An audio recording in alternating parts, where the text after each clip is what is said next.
Good evening. Happy Monday. Welcome to State of the Union. I'm Kimble, your host from the Financial Services Innovation Coalition. I want to thank our sponsors, the Culture Network, and Rob and the team for giving us this platform. And tonight we have a great show. As I've continued to say, everyone keeps asking us for solutions. And so we're going to keep going after solutions and problems and introducing you guys to the people around the country that are trying to make a difference and give you ideas about what you can do. So today, one of my favorite people, Lynn Pingle from Minnesota. Lynn is a government contractor and a very smart lady. Helped us work out a lot of our policy issues on government contracting. And one of her colleagues, Robert Harper from Vizient, is also with us tonight. So we're going to dig in deep and talk policy. So strap in. And Lynn, I'll turn to you and Robert can introduce yourselves, and then I have a lot of questions. Oh, awesome. Thank you. My light is just turning around all over here. Sorry about that, guys. Look at that, how bright that is. So Lynn Pingle, I'm the CEO of Mackey Company. I've been in the industry for quite some time here in the state of Minnesota, working in procurement and contracting, helping contractors like those that have joined us today on the show get contracts with the government, both in the private as well as the public sector. So really looking forward to having a conversation around the DBE program and the interim rule that came out. And I'll hand the baton over to my colleague, Robert Harper. Thank you, Lynn. My name is Robert Harper. I'm the founder and CEO of RDTH Consulting. I started that company 5 years ago. After working in this industry of supplier diversity and helping diverse businesses and contractors get contracts with the state of Minnesota, as well as the University of Minnesota, and then piloting the first program across the Minnesota State College system. And so when we talk about how major systems across the state of Minnesota and across across the country are spending their money, that is one of the largest or best levers for us to pull in terms of helping folks scale their business and generate wealth. And so I'm happy to be here and talk more about this topic. Great. Well, awesome. We're going to jump right into it. I'm going to ask the hard question first.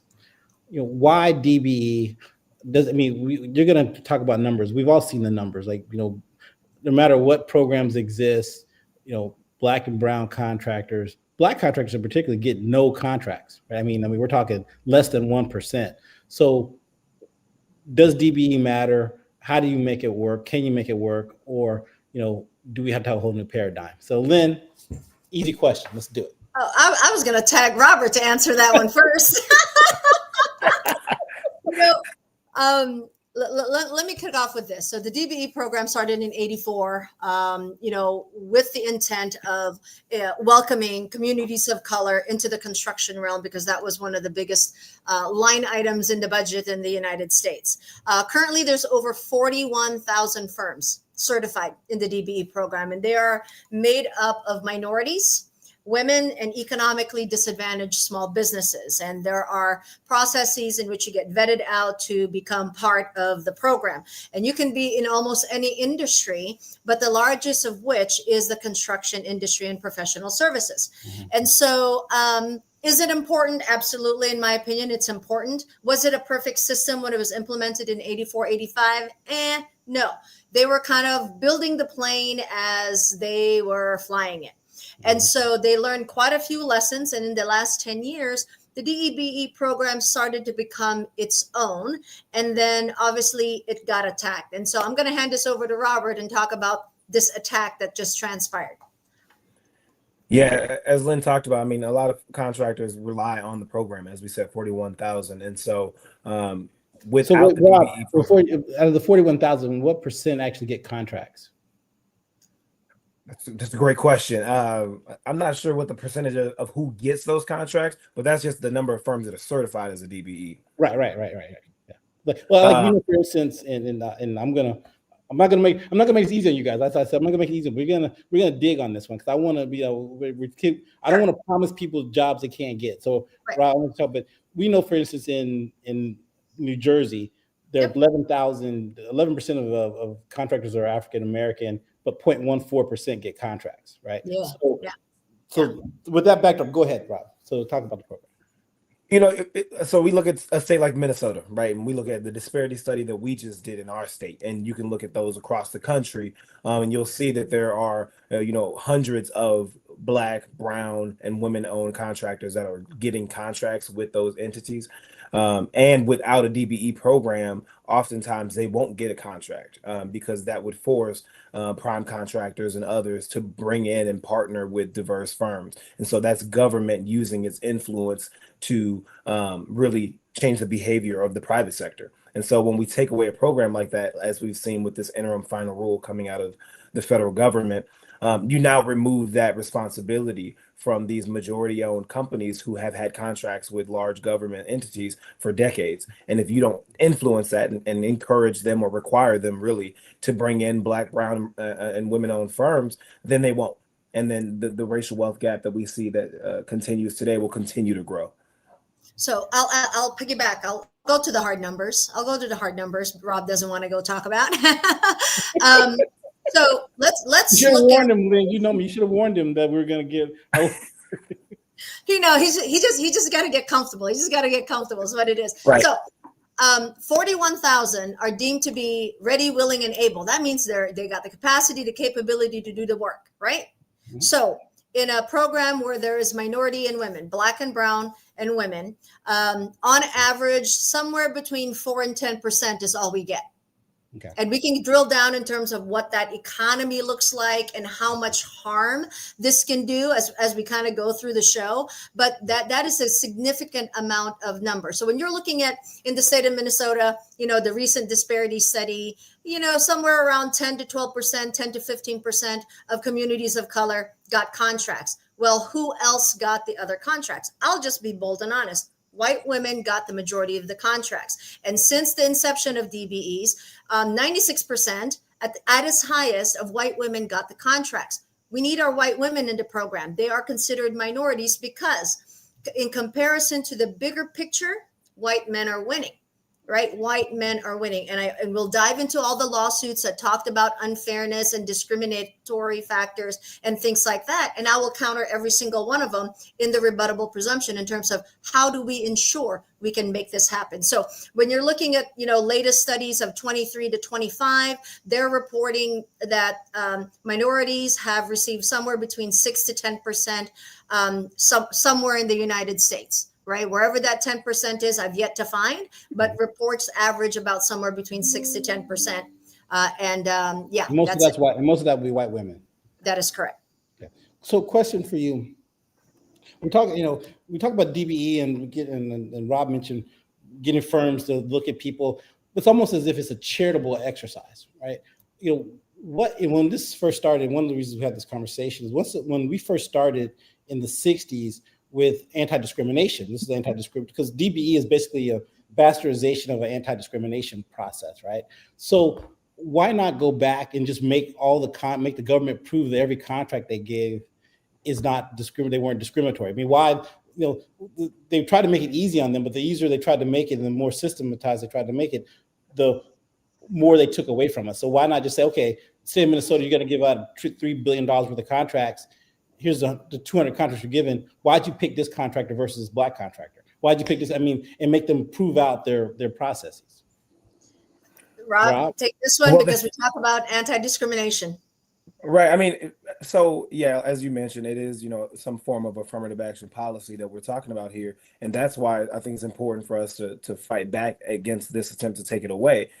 Because if we go silently, we know then where will it stop? And so, Lynn has talked about, in some states like Texas, you look at the transportation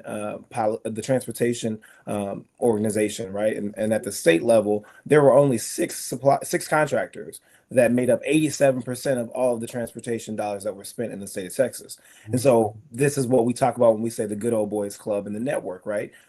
If you want to change or require these organizations to be to think more critically and to bring in multiple contractors, then you have to have these types of policies. The other thing I would say is that leaves you extremely vulnerable to this small subgroup of suppliers and contractors. And then if we were to get into the conversation around tariffs and all the other things that are going on, we have to make sure that we're giving everybody an opportunity to compete on the RFP opportunities. So let me ask you this question, Rob. So we're having this conversation about opportunities and affirmative. Like I hate the word affirmative action. So if they're saying that Black contractors are not capable, right? Then that is the discrimination part. I mean, the way we've allowed this conversation to turn from, hey, you can't discriminate, to you got to be nice to people or give them a fair shake. I mean, it seems to me that is a losing argument. It's turned into a losing argument, right? Because no longer, every time you say, well, we can't find this, or they can't find contractors. Well, if we had to go through each contract, like the big contracts and all their subcontractors, and prove how capable they are, that would uncover a lot of the discrepancy. I mean, seems to me that you would figure out that Joe Blow is not very good, right? But his friends help him. So that contract would be null and void, and the city would have to rebid it. So it seems like we're letting the tail wag the dog on this conversation for a bunch of years. Mm-hmm. I mean, that's just it. Go ahead, Lynn. Sorry. Yeah, no, go ahead. Finish your talk. I mean, if we don't, I'll give you an example, right? You talked about my role at Vizient, right? So this is the largest GPO, group purchasing organization in the country. And so we have so much influence in terms of how hospitals procure. And so right now we're going through an RFP process for fuel. So the suppliers who provide fuel to the ambulances that you see on the road every day. Right. Now, this is the first time that they're going out to RFP for fuel in 30 years. Mm-hmm. So for the past 30 years, they've just been rewarding billions of dollars to one sole provider across the state of Minnesota for our ambulance fuel. And so this is important in terms of giving folks an opportunity a chance to compete, because now we have a local Black-owned supplier who's based here in the Twin Cities and just started their business over the last 5 years, and now has their first contract with the airport, and now might have an opportunity to compete on this RFP for the ambulance fuel. And so at the end of the day, what we're talking about is just giving folks an opportunity to compete. May the best contractor win the RFP at the end of the day, but how do you determine who's the best in that scenario, right? I mean, how is it that what someone told me, we were on the call we had last week, they were talking about this, that there's so many ways for them to mess. We were actually talking to the guy in New Jersey, said that they require minority contractors to do prevailing wage, but they let the others get away without it, and they don't enforce it as well. So when you're doing this RFP, how is it that the person who's gotten the contract doesn't keep getting the contract, because they're getting all these, like every issue that is debatable, it falls on their side, so they keep getting the contract. So see, here's the thing. Why do they keep getting the contracts? This is where policy got to come into play. We got to have policies and statutes and ordinance change that needs to happen in all of this stuff. There needs to be a contract rotation policy that basically says, after $250,000, after $1 million, depending on what tier you go in, you got to keep moving. You got to bring in the next set of organizations to have a shot at this. If I'm hearing you correctly, compliance is a big issue in the state of New Jersey when the projects in a prevailing rate. So that in and of itself is an issue and must be addressed, because that is something that I don't know how anyone will be able to compete against as it relates to that. So that is a huge problem for the state of New Jersey. And if the Department of Labor isn't on top of that, then that's where we really need to start, because we need to raise the flag against the Department of Labor saying, you called a contract to have prevailing wage, and your prime contractor is not following suit with no written documentation as to why prevailing wage doesn't work. And where are the unions? Because the unions would be first, front, and center the moment they hear that prevailing wage or minimum wage is not followed in any project. So to me, that is a huge condition beyond compliance that these prime contractors are going around in. And without a mechanism like a contract rotation, then we as small businesses, forget race and gender, we as small businesses are going to lose. And then don't get me started on antitrust, because now we're going to talk about the recent study in 2023 that said small businesses do not cause projects to go up. What causes projects to go up is the insufficient project management of these big primes and these all of a sudden change orders that come out. right? And we've got a huge example of that in the state of Minnesota in one of our rail system, our transit, where we are so over budget that we lost so control, we can't even figure out what's up or what's down. And they're getting ready to move forward with yet another project. And there's a lot of lessons learned. And America seems to like this. Let's take our our licks and learn from them. Now that's not going to work because you're costing a lot of small businesses harm. No, that's so. So that I want to get the conversation off to a good start. So now I know you guys want to talk about this interim final rule. So why don't you lay out what's going on in the final rule and the DBE project, how you guys anticipate trying to measure this and backtrack, and then we'll get back to the hard stuff. Yeah. So, Rob, you do the interim final rule, and then I'm going to tell you what they didn't do and how interim final rule came about in the legal realm. So go ahead. What is the interim final rule? I mean, really, so dating back to when DBE, the program was launched in the 60s under Nixon, there was always, up to today, a presumption that if you were a person of color or a woman, you were disadvantaged in this process because of we live in America, right? And so that changed now.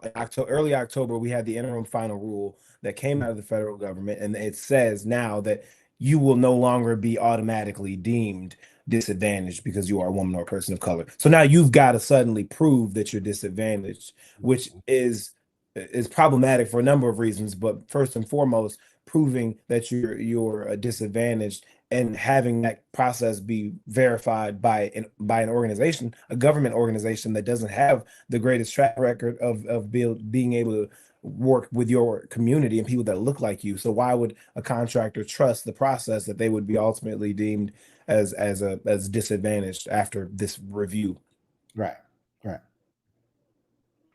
And it looks like we lost Lynn. It looks like we lost Lynn. So you're gonna have to carry the weight, Rob. So what, from your perspective, obviously, if you're going to go to the disadvantage concept, right, then without just saying because you're minority, because you're minority, you're disadvantaged, that obviously makes it easier for challenges to take place. Because you say, well, this guy went to Harvard and has this, so why is he disadvantaged over some hardscrabble guy? And I lost both people.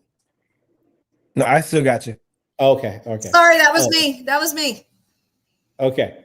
What should we be looking for? What should we be at?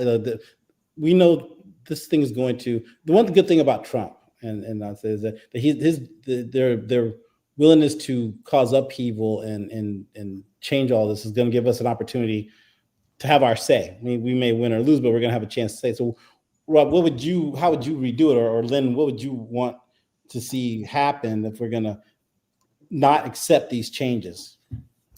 So let's go.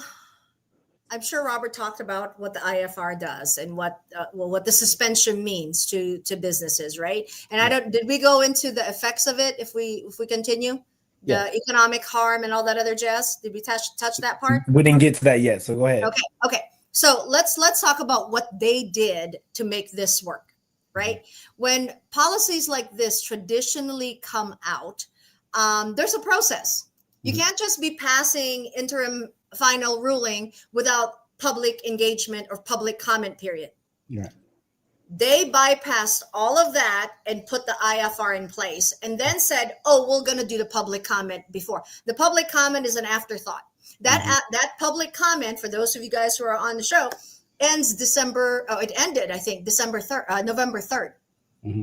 And I don't know necessarily that small businesses really knows what that's about. Mm-hmm. What the Trump administration loves to do is they just are going to throw something out there and expect it to stick and wait for us to really say something about it. In the meantime, it'll probably take 18 months before it gets to some court, before somebody decides to sue. And meanwhile, we as small businesses are going to suffer along the way. What they should have done, could have done is it's an irrelevant conversation. It's truly an irrelevant conversation. We got to figure out how we fix this. And the rules that they're putting in place are these things called race and gender neutral. Mm-hmm. Okay? And the race and gender neutral is this new mechanism that they're going to put in place because they're saying the law of the land mandates it. right? So let me go back. The only law of the land that exists is the Crossan lawsuit. That's the one that particularly addressed procurement at the Supreme Court level. Y'all can fact check me, but I'm pretty confident the Crossan versus City of Richmond, Virginia, is the only one that's the law of the land. Everything else was at federal level. Yeah. Everything else was at federal level. Ultima used Harvard's study, and they're now citing that Harvard didn't even have a disparity, and that is an admission. But the law of the land, because it went up to Ultima Supreme Court, that's what it is. The challenge with Bagshaw or the trucking company and the milling company, that was at federal level. And they're saying, hey, because this is at federal level, this ought to be the law of the land. That never went to Supreme Court. So currently, the only procurement law of the land is Crossan versus City of Richmond, Virginia. And that remind the viewers. Rebuttable presumption. Go ahead. Remind the people who are watching what the core issue was in Crossan. Like what was the question that needed to be addressed? It was basically the use of minority. Set aside programs. Are they legitimate? Are they valid? And basically, the ruling is rebuttable presumption. What are the So let me ask you this question, and this for you and Rob. We know that the number, I would think in blacks in Minnesota get 0.8% of the contracts or 0.5% or something like that. So that can't be, I mean, there's no way you get those numbers without purposeful discrimination. I mean, there's just no, like, you can't accidentally statistically get to that number. Like, you know, if fire dropped out of the sky, it's more than 0.8% chance you're going to get hit by it. It's just no way that happens. Sure. Why aren't people suing for that? Why aren't we suing all these states and the feds for the lack of, like the way they sued in Crossan, or Harvard? Why don't we turn around and sue? Or are you guys working with your companies to try to sue in the reverse for anti-discrimination? So about 2-3 years ago, when the Ultima lawsuit came about, so Ultima lawsuit was filed March of 2020. The decision came out July of 2023. I went around to state agencies here. I went around and spoke to small businesses, and small businesses were in an uproar. Oh my gosh, yada, yada, yada. Yeah, we need to do something about this, right? And I'm going to keep it real with my small businesses. Most of them came to the meeting, had conversations with me, the whole 9 yards. I host a podcast called Procurement Games Podcast, 250,000 downloads. Would you like to know how many public comments are on my site? Zero. Close to zero. Why? And the God's honest truth is this: they'll sit in my rooms, champion, agree with everything that I'm saying, and then I'll get a text message that says, Lynn, we believe in you, fight the fight, but I got to put food on the table. And and to me, that is the quickest explanation. The fear of retaliation is real in Black and brown communities. Even in our white women communities, the fear of retaliation is real. So the question is, why haven't we rallied? Why aren't we storming the castle? Why aren't we? Because we're so worried about putting food on the table. Well, here's the reality to my awesome minority-owned businesses. The reality is the farm in which you got that corn from has burned down. Listen to me. The farm where you got that corn from has burned down. You're so worried about putting your head to the task at hand that you've forgotten to look up to see what they have done to all the farms where we get our food. And I'm not talking about SNAP being suspended. So when is it enough for us, my fellow small businesses, when is it going to be enough for us to set aside that fear and go up against the institution? And the attitude of we are ever so grateful that you even gave us crumbs has got to stop. It's got to end.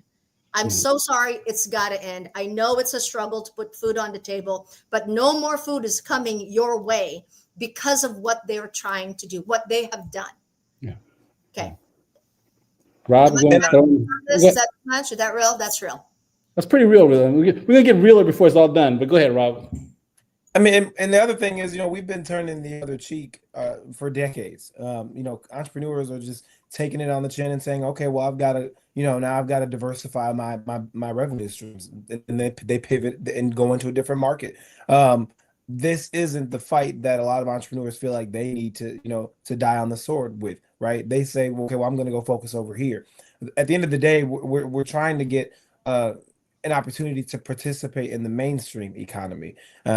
This notion that you're going to get these crumbs that Lynn is referring to, only DBE projects, right? Only small projects, only those projects below a certain threshold. That sends the narrative, that sends a message that Black and brown folks aren't capable of performing on the larger multi-million-dollar projects, and we know that that's not true. And so that's why we're fighting back against this type of ruling, and organizing at the state and national levels to say that how the government uses our tax dollars is something that we have a say in. So yeah, let's talk about that economic, right? What does that really equate to when we're talking about numbers?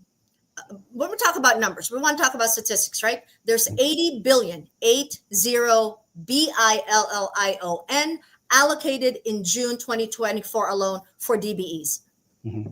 Yeah. Out of trillions. We're only supposed to get 10 to 15% of that. That's at least $8 billion at 10%, correct? Yeah. Yeah. So now they're going to take that 8 billion. 8 billion next to 80 billion is ridiculous, right? Mm-hmm. So now that's going to drop to about 2% in participation, which means $6.5 billion lost. When you lose $6.5 billion, find me a city that's not going to go broke. Right. If you pull $6.5 billion out of the economy, and that's nationwide. And the one factoid when I was doing this research, Kevin, that really, really got me floored, was for every dollar awarded to a small business, it equates to $1.80, 180 into economic activity. Mm-hmm. That's $12 billion lost. So if you feel that an $8 billion contract that you give to small business that yields 12 billion in return is not a phenomenal ROI, please find me another business model that doesn't work. Because you got to really, when they tout small business is the backbone of the United States, it's because we're putting 12 billion on an $8 billion return. Yeah. Sorry, reverse that. 12 billion on an $8 million return. Yeah. So that's the number that we have to look at. Now let's bring it down to Minnesota. What does that mean in the Minnesota economy? What does that mean in Georgia? What does that mean, in Texas? And I sent a quick talking point to Robert right before we started, and I was like, here's some statistics. Right? Yeah. Here's some statistics that I want you to look at, right? Yeah. In Georgia, 10 million in contracts lost to African Americans. That's all they got. Yeah. Out of $1.1 billion in available contracts. 10 million. Wait again. 10 million. 10 million out of 1.1 billion.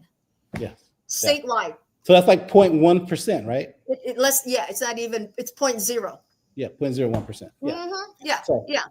And when you look at this, California, 12 billion, African Americans, somewhere between 100 and 150 million. 150 out of 1.2 billion. So that's about 5%. Yeah, a little bit under one. Try 1.5%. 1.5%. 1.5%. Mm-hmm. Yeah. Mm-hmm. Jersey, 17 million out of 14.3 billion. Yeah. That's how much contracts could have been, should have been, was given, and that's it. Yeah, so that's 0.14. So everywhere we look, it's under 1% for the most part. It's under 1% for Black Americans, for sure. Let me ask you, Robert, I'll ask you this question since you're RFPs. Can it possibly be that Black contractors aren't capable? I mean, is there any stretch of the imagination you say, well, that's the right amount of what people deserve? No, real quick, no. And so when you had the opportunity to participate on the research team for the DBE goal setting project here in Minnesota, and so when we looked at out of $3 billion in spend, 96% of it going to white male owned firms. Yeah. Part of that research also takes into consideration, and I'm not going to do too much policy geeking out on things like regression analysis, but it's important for folks. Let's geek out. No, that's fine. We can geek out here. Go ahead. It's important for folks to know that you're not just looking at firms by how, race, class, gender. You're also looking at their revenues, their staffing, their how long they've been in business, their level of expertise. And when you control for all of those variables, basically meaning all things even, we know that Black and brown contractors should have gotten over 23% of dollars spent here in Minnesota. So, about a quarter of $3 billion should have been going into diverse communities, and it wasn't. And so that gives you all the proof that you need to know to say these aren't underqualified firms. These are firms that are similarly situated to their white counterparts most of the time, and they're still not being successful in the RFP process. And when you look at it by race or gender, you can prove beyond the shadow of a doubt that it is because of their identity.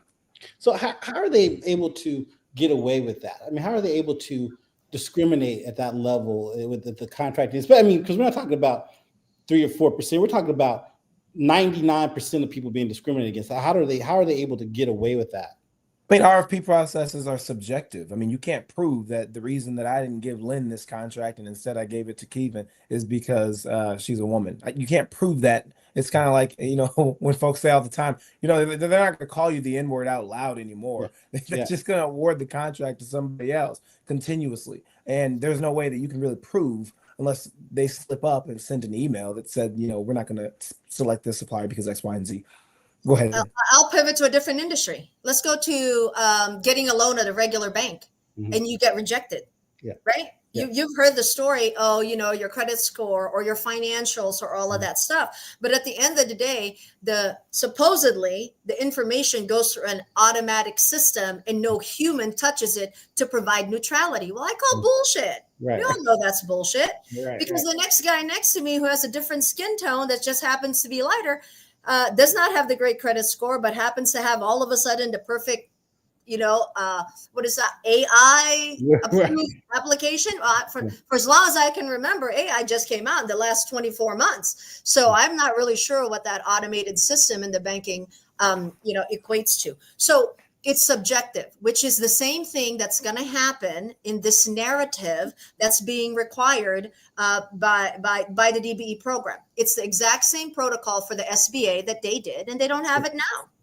Well, how do we? The other thing I'll say before we go on is that you can write the RFP in a way that is in favor of that contractor or supplier that you want to win. So if you don't want to give it to this Black or this Latino firm, then you just put in things that that firm can't meet. Typically, that's bonding requirements and levels of insurance that people of color typically don't have because they don't have that generational wealth that other firms have had. You start to look at, we want a firm that's going to be in this specific geography. And then the biggest one that we always try and push back on is having experience performing on contracts with that particular organization. It's discriminatory because if you, Kevin, have never contracted with the state of Minnesota, and now how are you ever going to check that box? So if there were 3 policy things we were going to ask for, because this is about, so everyone keeps saying, what are we going to do different? So everyone who's on this call, everyone who's in our network, Lynn knows we do seminars, we do letters, we talk to agencies. What are the 3 things we should have done differently in the procurement process that addresses the discrimination? We're not talking about giving people we're not talking about people feeling sorry for us. No, fuck that. We're tired of them getting a van. We're tired of them winning to feel sorry for, but the people feel sorry for the white guy who gets a contract, right? So he gets a contract because people feel sorry for him. How do we fix that problem? How do we fix a problem where the white guy keeps winning? Yes. Yeah. So for me, it's especially when he doesn't deserve to win. I mean, there's no discernible reason why he should win. So it's going to go down to those policies and procedures that are in place for procurement and contracting. The contract rotation, that's one thing I'm going to suggest. Contract rotation, limit the contract, what I call contract monopolies, right? You can cap any firm's share of contracts to prevent their dominance because you have a contract rotation. Case in point, $250,000 for a total of 3 years. That's a great example. Yeah. Why? It creates a new pool, and there's this thing called the sunset clause, right? There were a couple of DBE firms here in the state of Minnesota that should have been graduated. Right. They should have been out of the system. But for some reason, they were able to shuffle their assets, do some creative whatever to get out. They're finally out after they've made billions. And they're probably still fighting to get in, or elated that the DBE program is completely out so they can tap back into it. No different than what Ultima's case did, right? I think there needs to be a real-time dashboard. Okay. You know, Senator Omar Fateh, during his mayoral campaign, called that out because there's several different states that have already publicized what that is, right? Yeah. The repetitive contracting, the only way Minnesota doesn't do this is to declare the contractors at the time of bid. The moment you submit the bid, Rob's name can be seen, Lynn's name can be seen, and everybody else can be seen. Because now you're calling out Rob got that same contract. We don't know until after the contract is signed. If we know ahead of time, then there needs to be a mechanism in place to contest, right? And that's not happening, right? That is not happening. There needs to be some mechanism in place to allow goals to be reestablished, and rebuttable presumption can happen. Now, I got to give it to our local, and I know we haven't talked about race and gender neutral, but we need to dive into race and gender neutral, Kevin, because there's some stuff in there that we can do today to help influence how to make that program better, because that program is inevitable. Race and gender neutral is inevitable. It's a matter of how do we fine-tune DBE programs so that we remain relevant in there, even if we're only getting 8 to 10%. That's still something. Right. But now our municipalities can actually do focus programs. And I want to dive into that race and gender neutral, the positive and the negative side of it, and how can we fix that? Because I think that's our way in. Okay.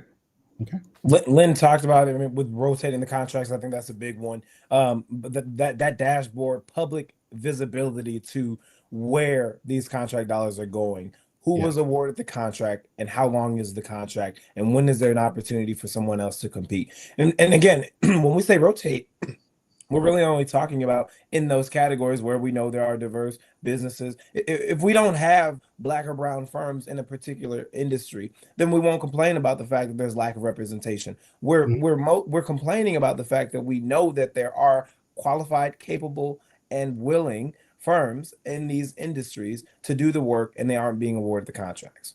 The other piece would be, having the requirement for these RFPs to go out in the first place. I mean, we've got to break up this good old boys network where folks are not, if you're responsible, you oversee a significant amount of category spend, there has to be some sort of accountability in terms of when you're awarding those contracts, because there's a lot of times where there is no contract. They're just spending millions of dollars on rotation with this firm, and there was no contract formally. Is there a political play here as well, that like the officials who do this, like the mayors or the city councils, is there a way to call them to task in this process? I think so. Let me add to this RFP process, and Robert alluded to earlier. These RFPs are written for a specific person. One of the mechanisms that we need to put forth that was learned by Met Council was the people that wrote the RFP was permitted to bid on RFP. On the RFP. I'm sorry. How is that even possible? And the rationale behind it is, well, Rob and I are competing agencies, and it was our brainstorming session that developed the RFP. See, agencies like to harvest from the small subject matter experts in the room to provide neutrality in crafting the RFP. Why do they do that? Because the buyers, the project managers, 9 times out of 10 have zero clue of what's going on, of how to build a bridge, how to paint a wall, how to do concrete, and all of that, right? They have no clue. So they must rely on the engineers, the architects, and so on and so forth to put it all together. And they step away from that by talking to 2 or 3 different people and then crafting the RFP so that no one, neither Rob or myself, should be able to find ourselves in this RFP. Yeah. We should be prevented because we were asked. Well, then how are these RFPs going to be developed? Right. Maybe you should hire people in the industry who actually know what to do. Right. So the onus is on the other side as well. Yeah. Our buyers need to be educated. Our project managers need to be educated on what exactly is going on in this RFPs. And I'm not saying none of them are educated. I'm saying some, a lot of them are not, right? And we've seen this because of the way RFPs are written, because they're putting so many barriers and so specific. Technology, for instance, they put Microsoft Gold Series in one of the technology contracts here in the state of Minnesota. And in order for you to be that, you got to be like this highfalutin whatever. So a highfalutin whatever would never be a small business, right? So this is the point that we're talking about. On the other side, small businesses, I love y'all. Stop giving away the farm. Mm-hmm. Stop giving away your bank of knowledge in an effort, thinking you've got a shot. Mm-hmm. Okay? Thinking that you're going to be included. That's one of those things. Now, the hard part about saying that is we do need to be at these tables to be able to make those decisions. Don't eliminate it. Do it every so often, but not all the time. Because I'm finding that with me. People call me, hey, Lynn, could you help out? And I'll help out. And then I never see the light of day. And then all of a sudden, there's a mutual RFP that I shared with Rob today that we thought we should have been able to go in, and we weren't even in the room to be invited. And we're the subject matter experts. Wow. Mm-hmm. So even someone like my robbed of opportunity. Yeah. That's insane. Yeah. Okay. So someone's saying, how can we get involved with solutions? So we'll get back to that. We'll put Lynn's email up, and we have task force at Physic dealing with this government contracting stuff, and we write letters. We met with government officials. So paving the course, we'll stay tuned. We'll give you some contact information. So all right, absolutely. Go ahead. So let me ask you this question: should it be required to pass a city council ordinance that says you have to switch up the experts on these contract writing situations? Something. What kind of ideas do we have to do that? Yeah. So here, and I share this with Rob and a few other people. Solutioning. Yeah. For the state level. Find your state statute that specifically addresses procurement.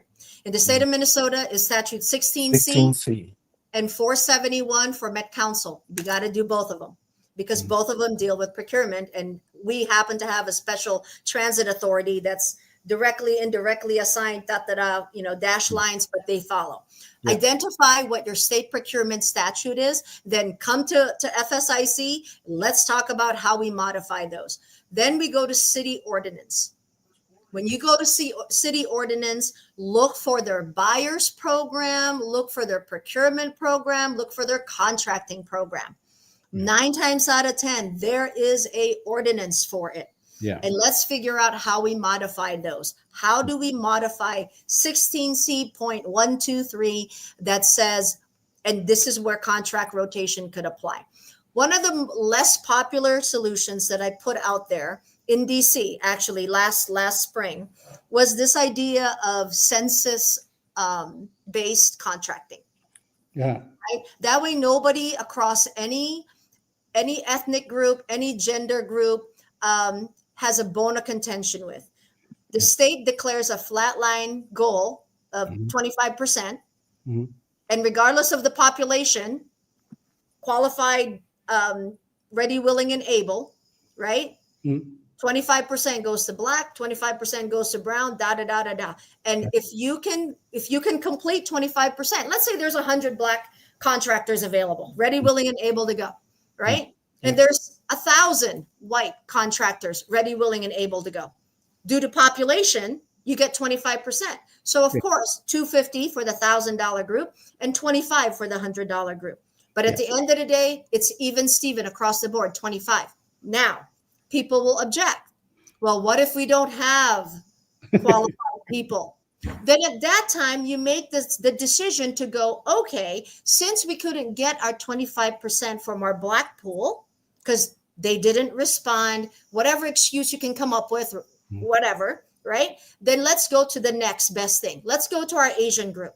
Then if they don't have it, let's go to Hispanic. Show me the due process that you went through to vet, that you prioritize across the board and made the next tier open because you attempted on the first round to get 25. Yeah. For me, that is a smart consensus that can easily be done at the state level. Yeah. Yeah. Now, let's dive into race and gender neutral, because that's how our cities and our counties are looking to do. Yeah. That's the inevitable solution, everybody. They're going to go race and gender neutral. What is race and gender neutral? They're basically saying we're not going to consider those two. All's fair in love and war. Cities can still pursue targeted equity programs. Let me say that again.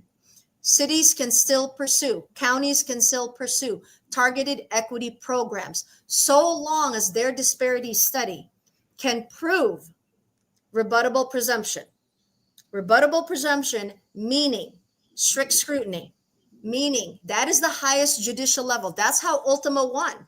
They said that the DBE or the SBA 8A could not prove that the people in the program were in fact discriminated on. They couldn't tell that story, right? Yeah. Crossan Company and the U.S. Department of Transportation, that rebuttable presumption talks about the strict scrutiny. You have to have compelling interest.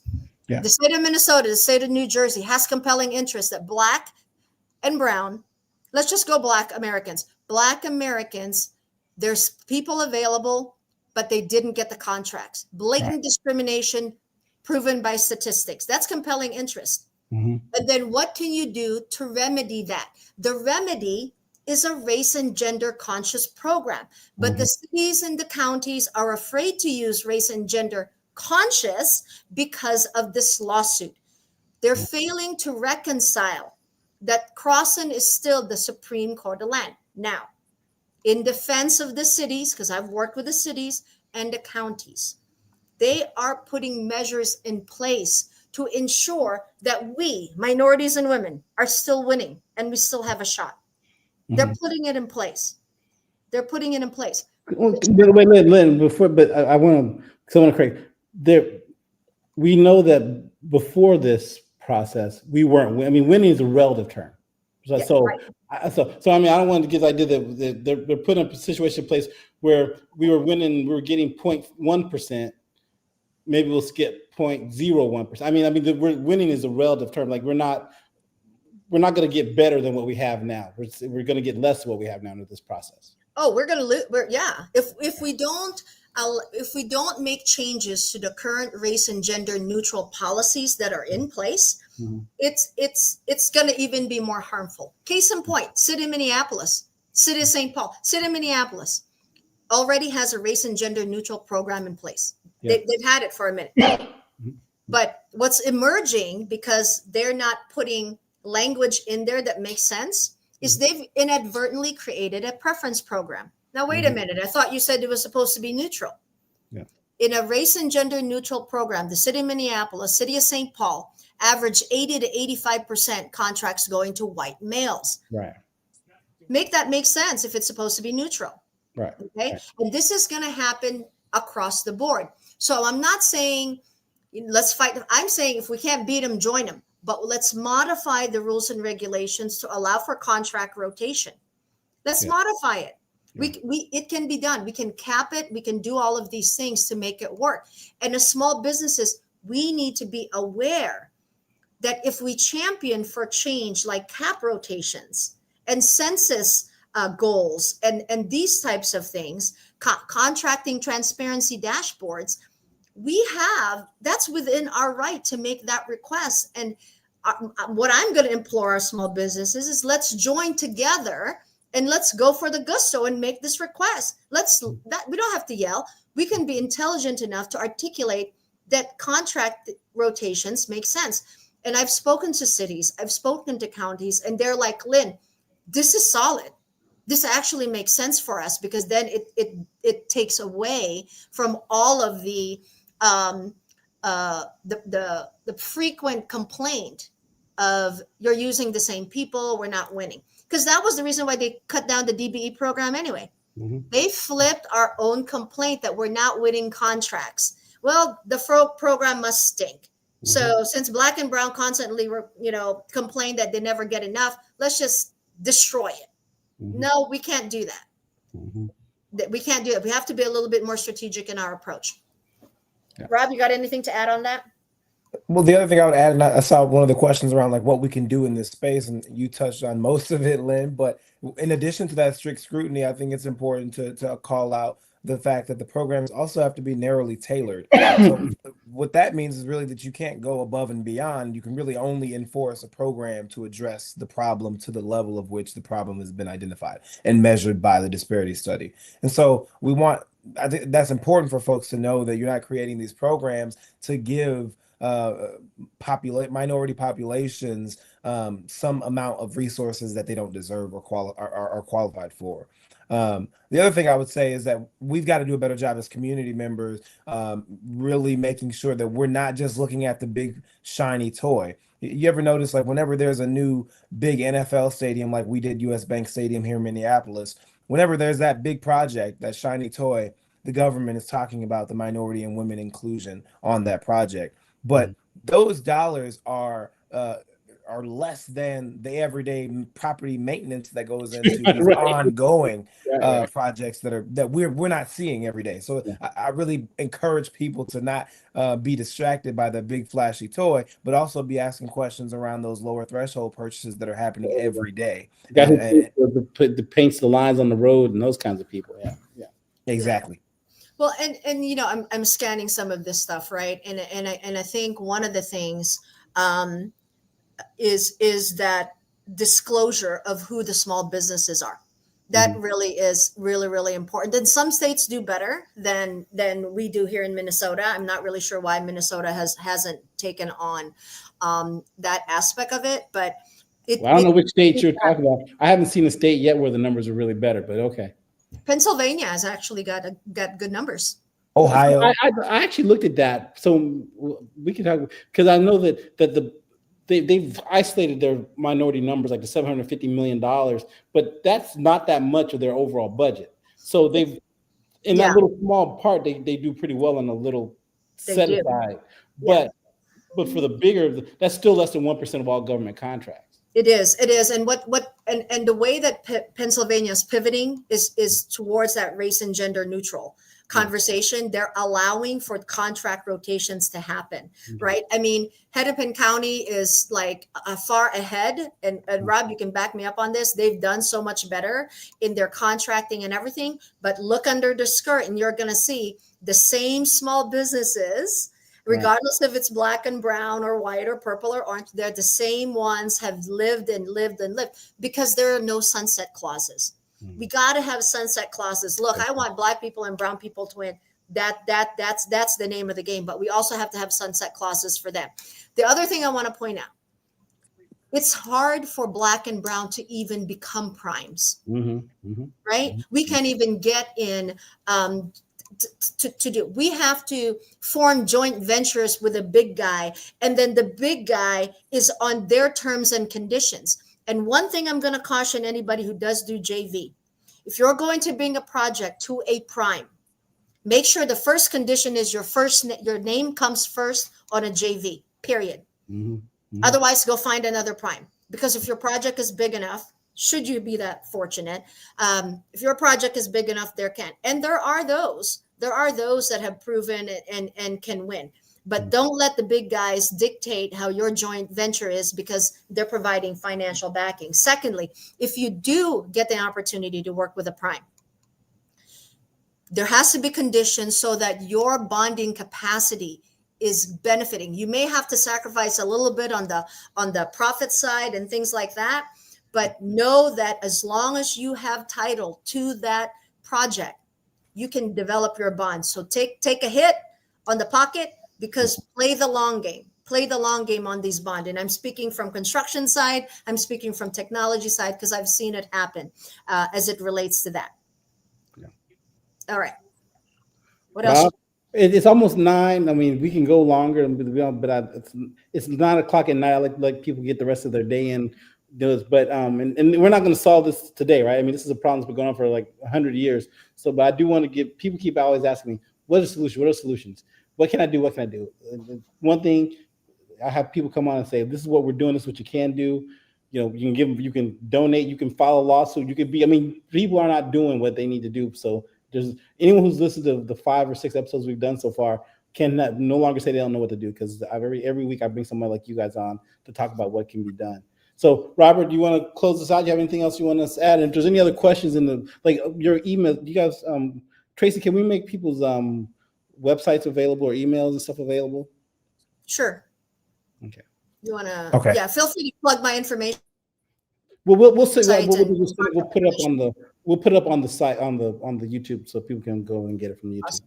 Perfect. Sounds good. Are we going to cover any of the questions in the chat? I No, see a is there few. anything else? We asked the people what they wanted to do, but if you want to answer a couple of them, go ahead.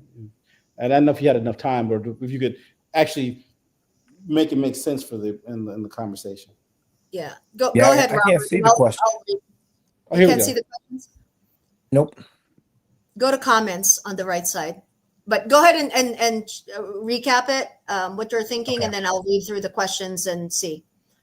For me, yeah, I always like to close with a call to action. I know people feel like you have to be a subject matter expert in a particular area of work, like Lynn and I. But I really say, as long as you're paying a tax in a particular community, and then you have every right to go and hold those folks accountable.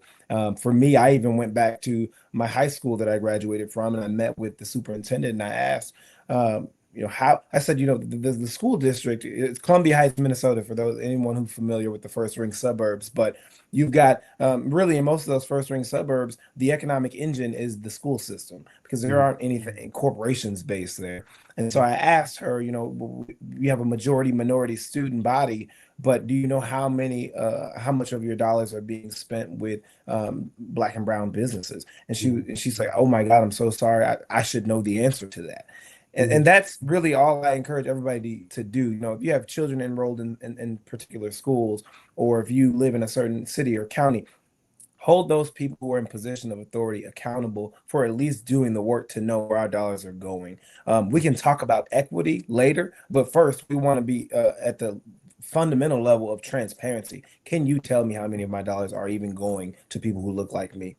We might disagree on how many of those dollars should be going to Black or brown folks. We should know we should know the answer to the question. Yeah, but we should at the very least know the answer. So that's what I would say. Lynn, I know I'll look through these questions, but go ahead. No, I think you answered it right. I mean, that's You did. the first thing people need to do is a little bit. Go ahead, Lynn, go ahead. Yeah, no, there are, and there's a lot of comments here with regards to where are brown people at, right? And I'll be, I don't want to call it, but somebody did make that point there. What are the brown people doing? What are brown people? Do brown people hire Black people and all this other stuff?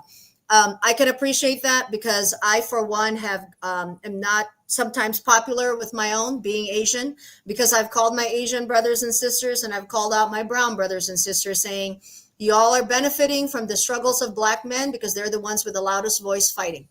And the moment they win, you win. So you gotta stand shoulder to shoulder.